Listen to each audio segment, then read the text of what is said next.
Emily will also be Miyaka and Emily will also be available to book consultations after the webinar, so please take advantage of their free services. And I will kick it off and over to Miyaka to start in on the webinar. Thank you so much, Rachel, and just a big thanks to San Diego Workforce Partnership for being an excellent partner in the region in our work to engage and provide services and support to San Diego businesses who are considering succession plans, looking for options, and looking to learn more about employee ownership. And also want to welcome not only our business owners and people in San Diego and San Diego area, but also business owners who may be joining from out of the region, and also business advisors and people from, economic development boards and other like-minded individuals who are here to learn about the space. So I'll introduce myself, then I'll pass it off to Emily to talk a little bit about herself. My name is Miyaka Cochran. I'm a business engagement and partnership manager here at Project Equity, and I consult directly with businesses and business advisors to help educate and learn about broad-based employee ownership and ultimately help measure the fit, see if this is actually going to be a viable option for what your needs and goals are, and if so, provide some tools and services and support to make that happen. So we like to think of ourselves as the employee ownership navigator and a way to be able to help you on your journey of exploring employee ownership. My background is varied and diverse, but most recently I came from the hospitality tech space in which I was involved in numerous transactions and acquisitions, and that really fueled in me a passion for how can we make succession and acquisitions structured in a way that's really going to be beneficial for the selling owners and the employees. And I'm very happy to be a part of Project Equity and doing this good work. And I'll pass it off to you, Emily, to say a bit about yourself. Thank you. Yeah, so my name is Emily Bergstrom. I came to Project Equity sort of via the manufacturing and small business world. So I worked for over a decade with a group called McMaster Carr. Any makers in the audience or manufacturers will know who they are. They sell nuts and bolts and stuff for manufacturers. And I was a product manager with them. And I visited, hundreds of small manufacturers across the US and really started to understand how difficult it can be to preserve legacy for family businesses, and sort of the what we'll talk about later is the silver tsunami, just the number of businesses in each community that are have a founder or an owner who is of retirement age. And I got really interested in just the dynamics of this and what I might be able to do to contribute. And so I just love the work that I've done so far with Project Equity, and I'm super excited to be in conversation with you all on this topic. Excellent. Thank you so much, Emily. And without further ado, let's talk a little bit about Project Equity and who we are. We help owners of small, medium-sized, and often large-sized businesses and their companies secure their legacies by transitioning to employee ownership. We see this as a pathway that can be a win-win for not only the business owner, the employees, but also the community to ensure it's a way to preserve quality jobs and keep independent business thriving and locally owned. So the profits of that business through the employee owners are filtered back into the community. And today, what we're going to talk about is a little bit about what is employee ownership when we talk about that and why it is especially relevant now. We're going to move on to the benefits of it, and then we'll get into the nuts and bolts of how employee buyouts actually work and how we can help you explore employee ownership and really measure the fit to see if this could be a fit for you. The reason that we do this work is we see these as often overlooked or unknown business models in succession planning especially. So it's not right for every business, but it's right for a lot more businesses that realize it. And we want to make sure that people that this could be an excellent fit for get the information and education to make an educated decision to go down this path. And then we are going to wrap up with a Q&A. So please, while we're going through the presentation, if you have any questions, there is an ask a question function, and we will get to those questions at the end. And if you need any clarification or if something isn't making sense in the presentation, go ahead and ask a question in chat. And we have some of our staff here from Project Equity answering questions live as we go through the presentation as well. So without further ado, let's dive in. So first of all, what is employee ownership? This is a proven business structure in which a broad base of employees own the business where they work. So in contrast to just any type of employee ownership, which could include employees having access to stock options or equity, or a small subset of employees who get an opportunity to own a piece of the business, broad base is a pathway for all employees who meet a equal criteria, simple criteria, such as number of years worked in the business, have an opportunity to participate in broad-based ownership. Now, why employee ownership matters, especially right now, are a few reasons. So first of all, as we all know and feel the brunt of, that the pandemic has made recruiting and retraining a lot more challenging. Last year, workers quit their jobs at 20-year record high.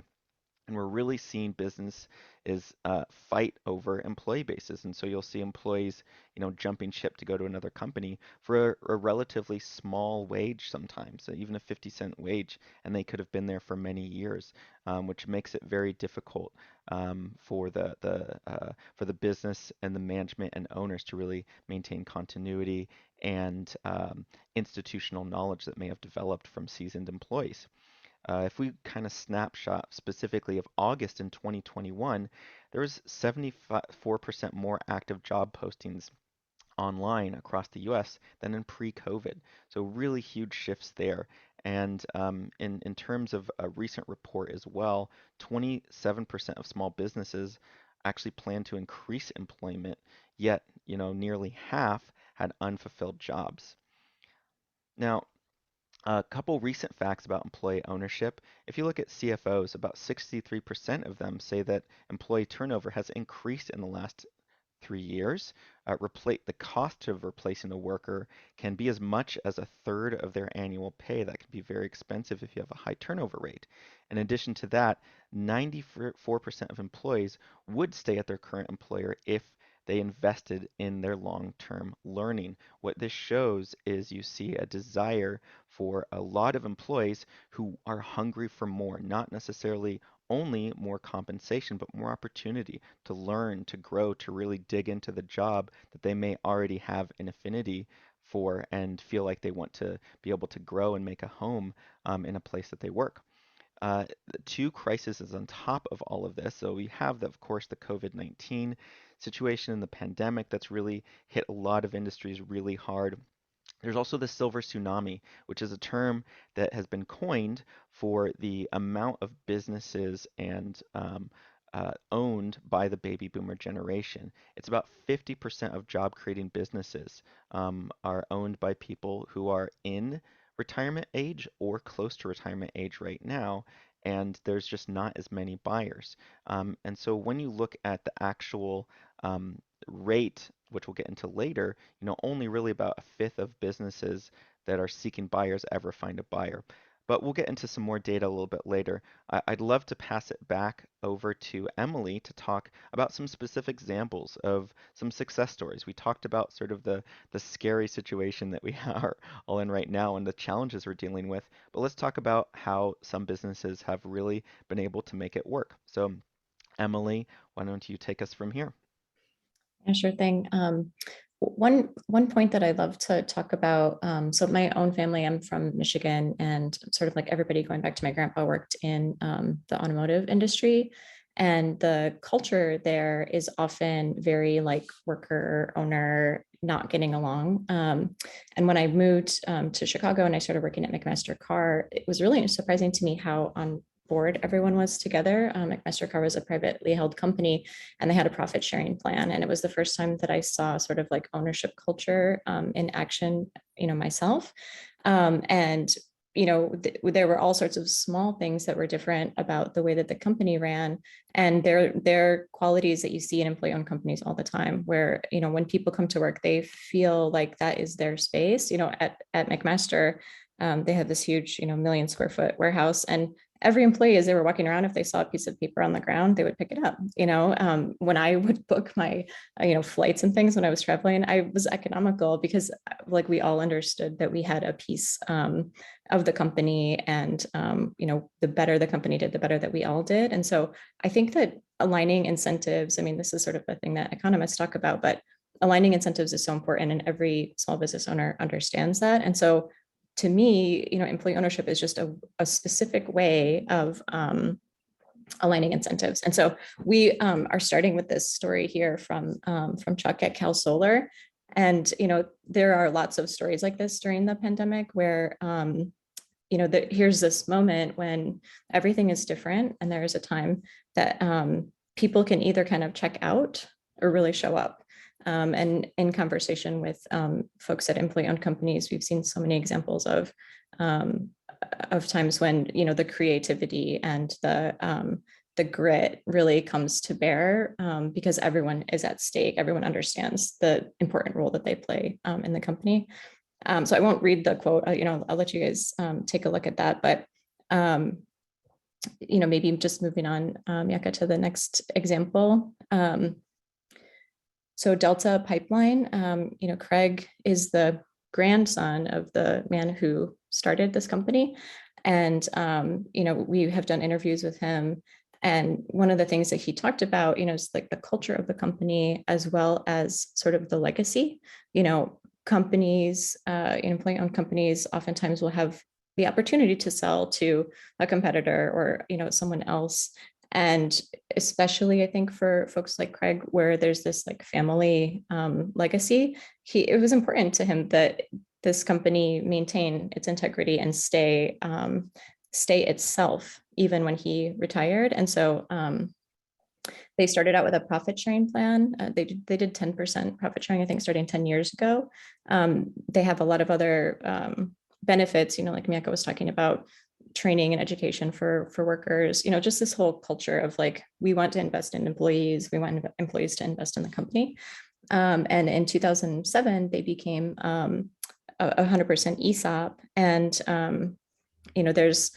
there are tax advantages to that structure that, we can touch on later, but really what a lot of folks will talk about is like this cultural benefit. And the next company, Dudek, is a local, we pulled out a few examples sort of from the neighborhood here in the San Diego area.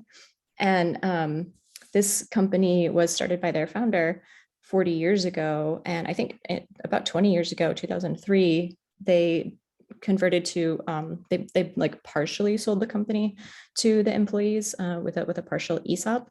And so, it has been the strategy of the founder for many years to exit to the workforce. And they did that officially 100% last fall. And, if you go on their website or talk to anybody that works there, they really emphasize the ownership culture. They're in environmental, engineering, sort of construction space. And, to talk a lot about like personal accountability and how that plays out in the culture. And so that's sort of the reason that they chose this exit strategy. And then maybe, we can go to KES. Yeah, this group is out by the executive airport, kind of on the north side. And, they're a contractor who does a lot of work with the DoD, or the Department of Defense. And, we did a study a while back looking at all of the employee-owned companies across the United States. And there's a really good percentage that have government contracts. And part of that is, I think that you really have to stay close to quality to maintain customers like that. If you're, working in aerospace or in some of these other like really high accuracy areas, you need people to be invested. And so we see this correlation between employee-owned companies and high risk and high accuracy organizations, because these things are self-reinforcing. And then the last group that I wanted to mention is Taylor Guitars. And this one is a news story and it's pretty exciting. You know, I don't know if everybody gets excited about ownership structures, but like I'm a nerd for this stuff. And the thing that is fascinating about this example, so there's a group that's called Social Capital Partners. They're in Toronto. And part of the acquisition, when the employees got a loan to purchase this company, part of the financing from that came from a Canadian pension fund, which I find to be really, really interesting about the future of just investing in general. And the whole idea here is, the folks at Taylor, the two co-founders continue to work there.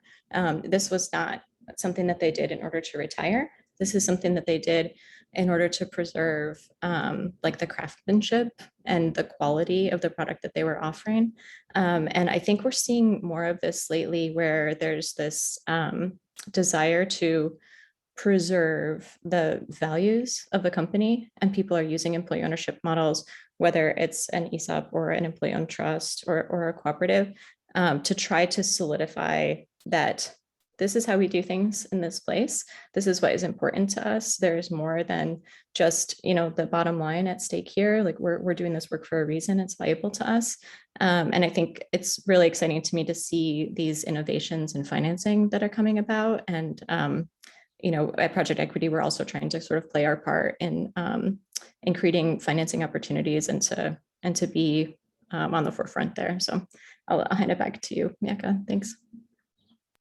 Thank you so much, Emily. Great to get some real world examples of people who have completed their journey to employee ownership and some of the reasons why they went that route.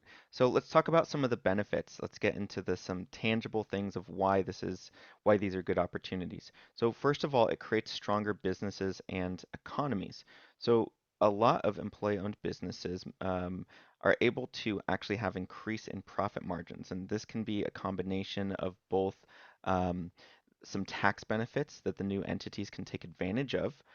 So just out of the gate, they have their profit margins increase because of the tax benefit.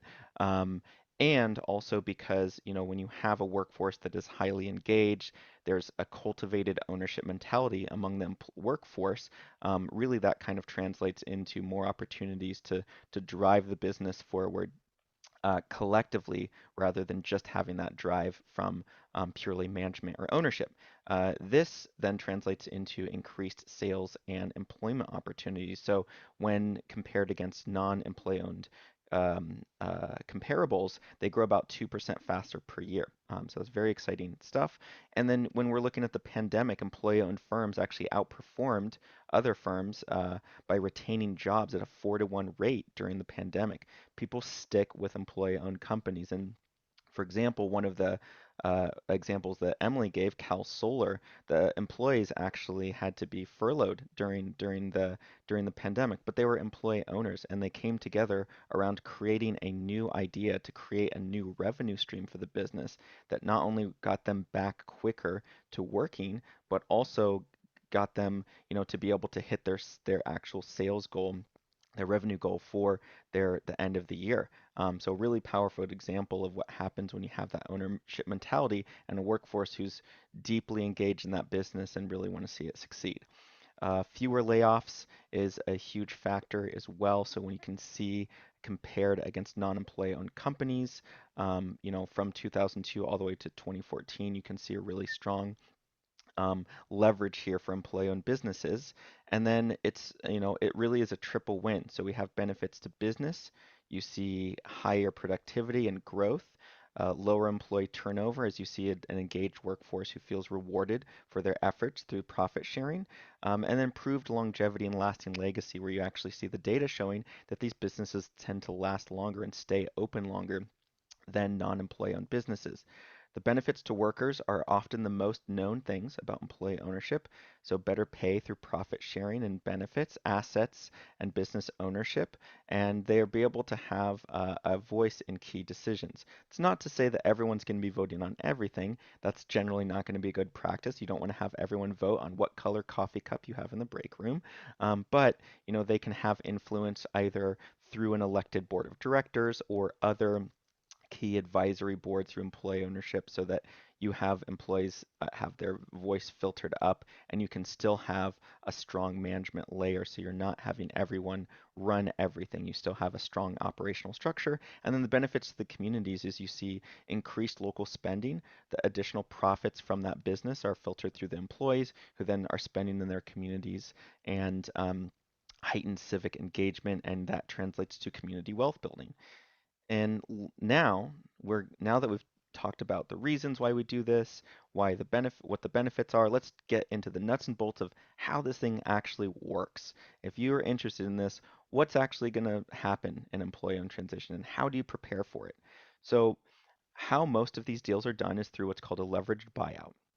So the owner, the selling owner, and a core group of employees, which represents the buying side, will agree on a sale price and deal terms. Those are finalized.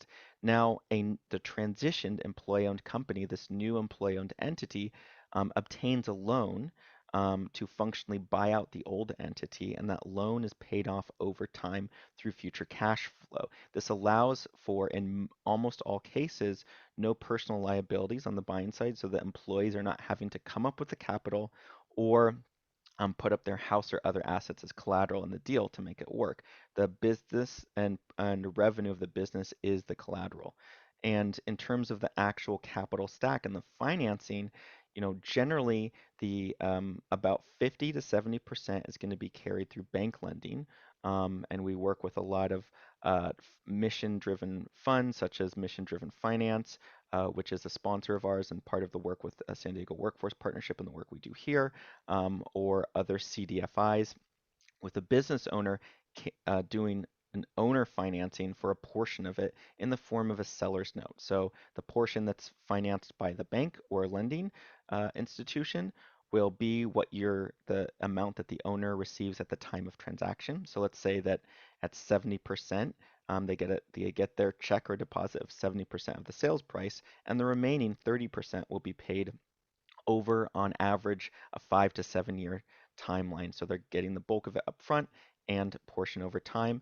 And that's flexible. Many owners actually are choosing now to do more of a full seller financing or close to full seller financing so that they have more influence on how the deal is worked and can get creative with other options such as earn out over time, participation and interest since they're extending the seller's note. A lot of cool things that you can do there. And then in some forms, specifically a worker-owned cooperative, that there is an employee buy-in, but it's generally nominal. Can be a couple $100, a couple $1,000, whatever makes sense for the business, and sometimes that can be used as a good fence for people to feel like they have a skin in the game when they're joining as employee owners. Now, the forms of employee ownership, of broad-based employee ownership that we work on are really three key models. So the first being employee stock ownership plans, or ESOPs. This is a model created that's actually a form of retirement plan. So the business is held by a trust, and that trust administers their fiduciary responsibility to ensure that the company is being run well for the benefit of the employees in the form of retirement plan. It works almost exactly like a 401k. In fact, it's even governed by the same body in the US. It's ERISA governed, and it's a strong way to be able to have profits filtered into retirement plans. There's a ton of tax benefits as well as a part of it. And in addition to that, the other most common one is a worker-owned cooperative. So in comparison to a stock ownership plan, an ESOP, workers actually directly own the business, and so they're member owners or worker owners, and they own the businesses. Each owner carries a vote, and that vote is used to elect a board of directors, which some employees can serve on. You can also have people outside of the company serve on the board, but it's elected by all the owners so that they really have their voice represented in that board. And then the management reports the board, similarly to a standard corporate board structure. And this creates a nice circle of accountability where the workers are owners. They elect the board, and the board represents the owners, which are the employees, and then management reports to the board and then oversees operations and the employees. It can be a very healthy structure and very strong and works from sizes from very small companies all the way up to many thousand workers and multi-million-dollar companies as well. Employee ownership trusts are a relatively new form, and it's a highly customizable form of employee ownership that can be adapted to incorporate democratic principles similar to worker-owned cooperative and profit sharing, or structure it more like an ESOP light, whereas ESOPs are, highly governed by ERISA. They tend to be a bit more expensive to set up, and there are some administrative costs as well. But EOTs are a cheaper and faster way to set it up if you want to design it more like an ESOP or a worker-owned cooperative. What you trade off from that, though, is actually some tax benefits. You don't get the tax benefits from EOTs, but EOTs are actually adapted from what's called a perpetual trust or a perpetual purpose trust. So if you think about a storied pub in London, where the UK is where these models really came to fruition, and the owner is selling it, and they're like, well, I want to make sure that this is always a pub forever. It's been a pub for 200 years. I want it to be a pub for 200 years.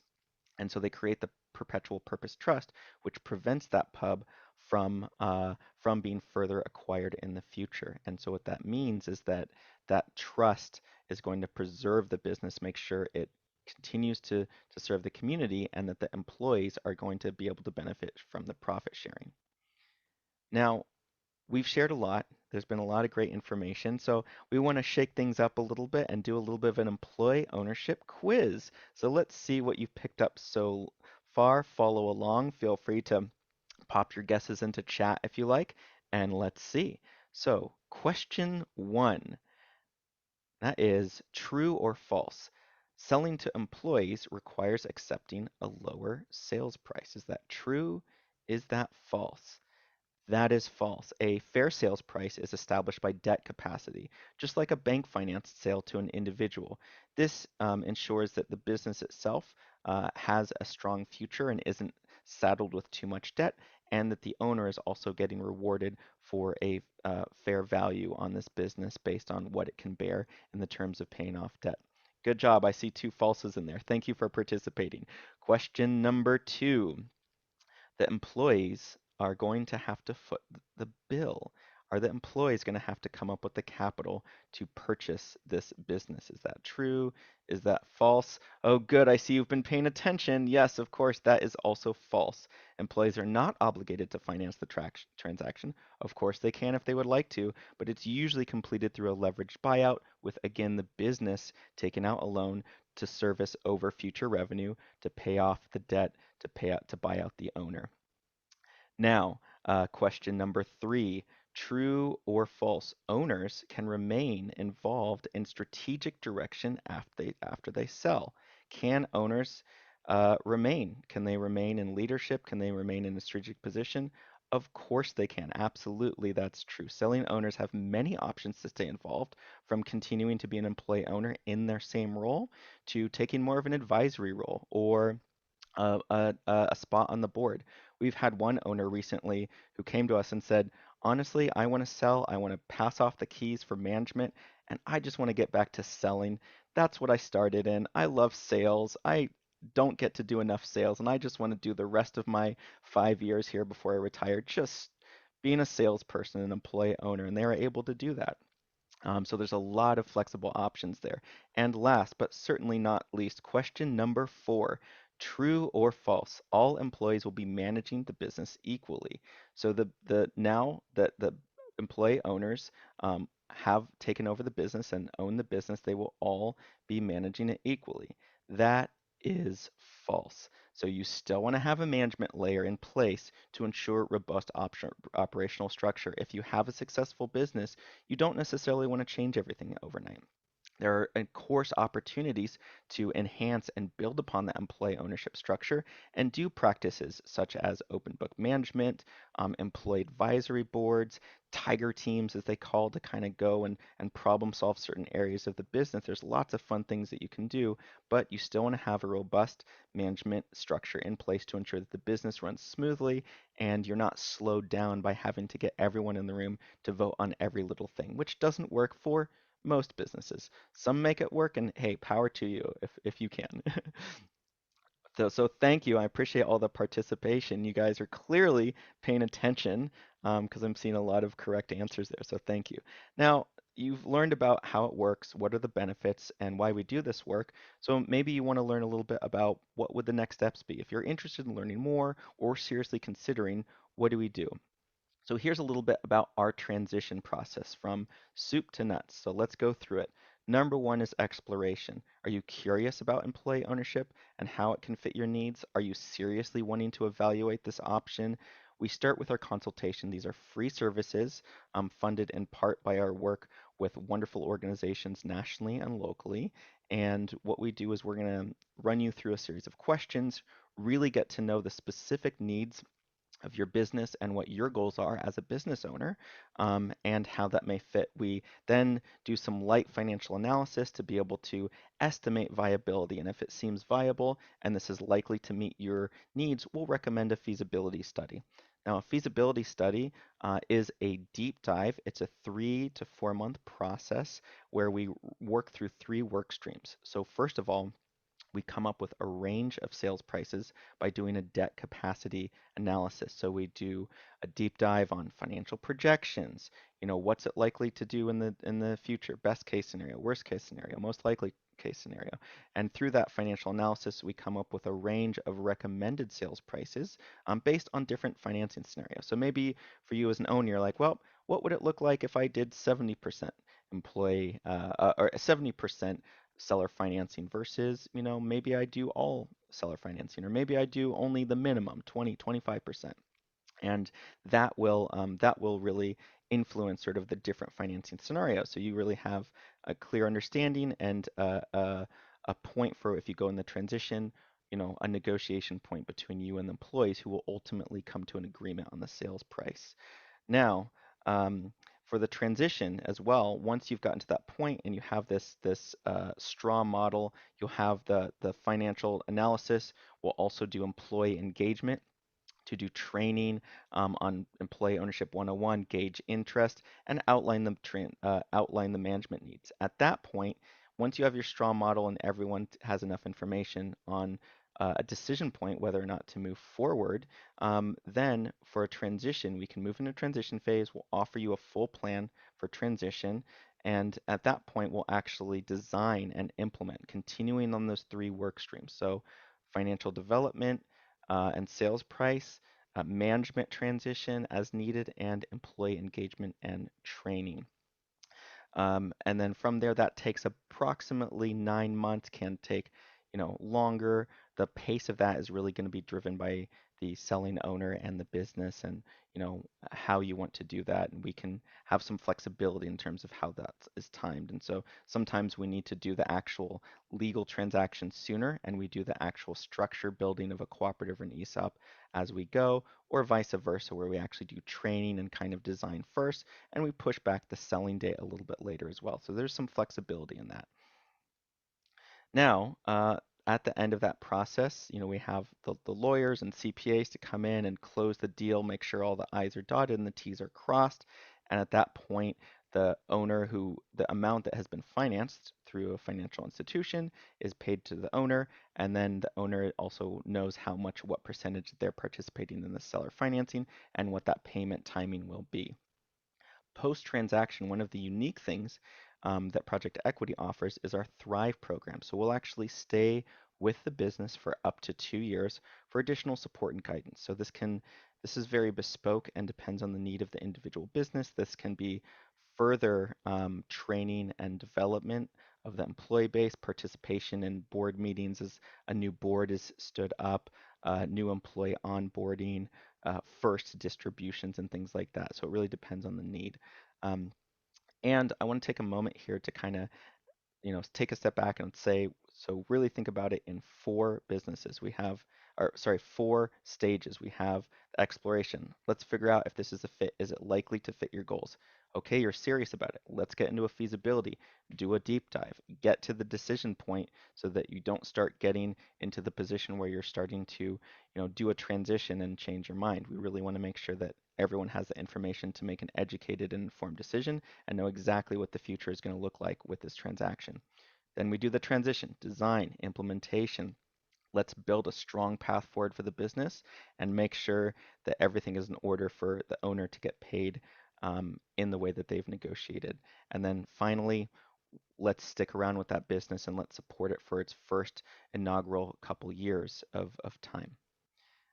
After this, I want to share too, this information today is really geared towards business owners, but for those of you in attendance today who are maybe business advisors, maybe you're working at an economic development office or other a type of business or organization that is looking to gain information, we'd love for you to get in touch with us because we have a whole nother slew of information for you that we can talk about as well if you want to learn how these can be tools that you can incorporate in the work you do and get you up to a point where you can have a little bit more of the nuts and bolts so you may be able to talk about this work or advise on this work yourself.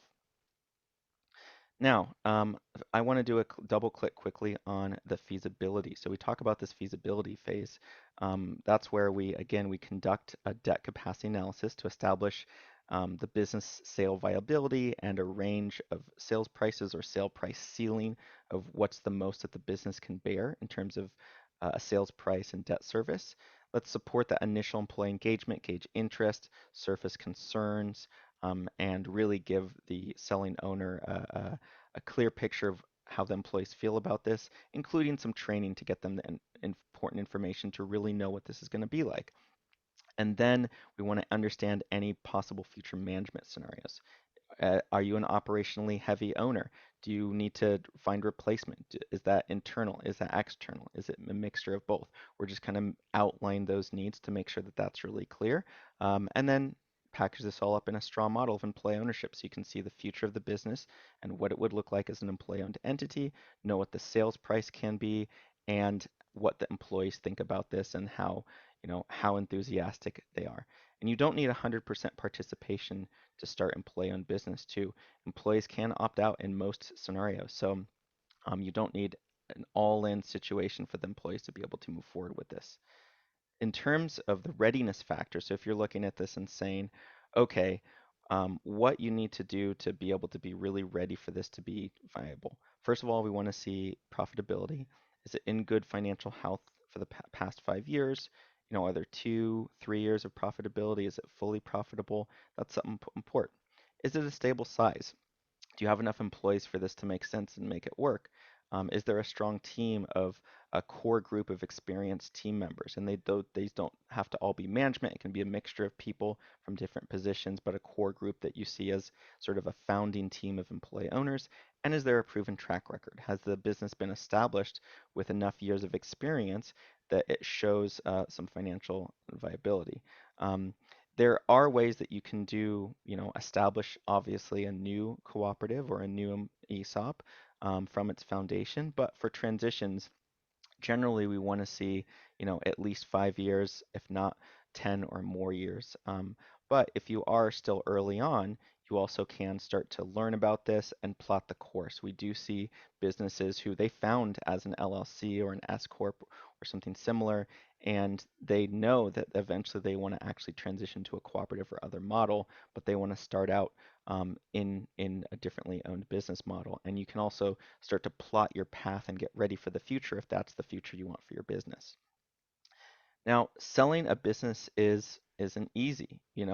One of the reasons that we look at this is because when owners are trying to sell a business, we really only see about 20% of businesses for sale ever find a buyer, according to the U.S. Small Business Administration and also national brokerage data.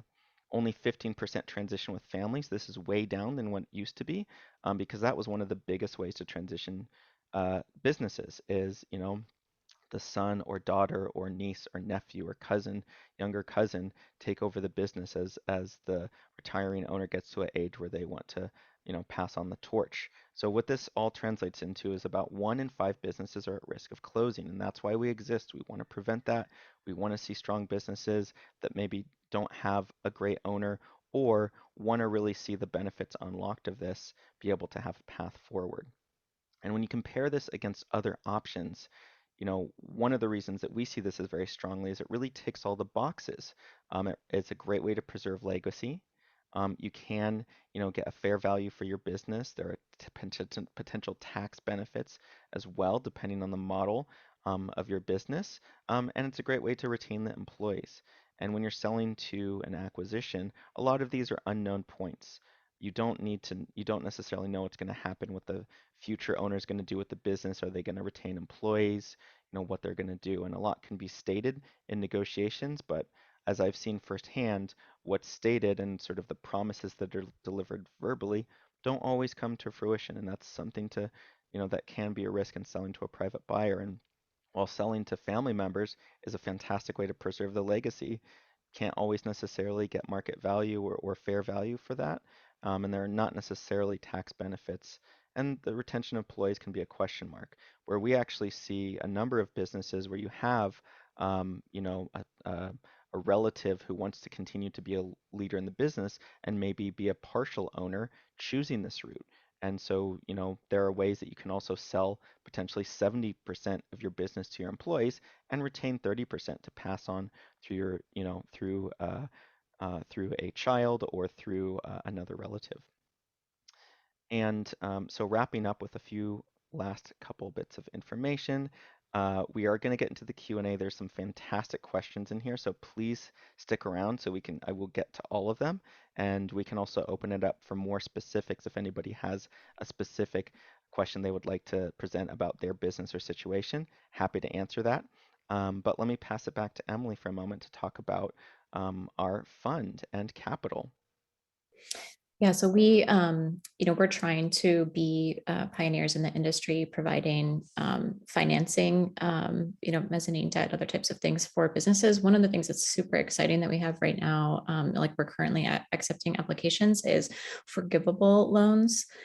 So for companies who commit to transitioning at least 30% of the business within the next couple of years, we have loans that are available in the like $10,000 to $30,000 range, which often covers feasibility and then part of transition costs that can be forgivable, meaning that once the company transitions, that loan goes away and is forgiven. And so this is really exciting, to us and to business owners. Sometimes there can be barriers on the path to transition. And so this is like a really amazing tool that we're using right now to help people who are interested sort of like make that commitment. So we're happy to answer more questions about it in the question and answer, but just wanted to put in a quick plug in for what's available with that, with this cool financing. Great. Thank you so much, Emily. So how to go from here? So we're going to do some Q&A here, but we'd love to engage with you directly.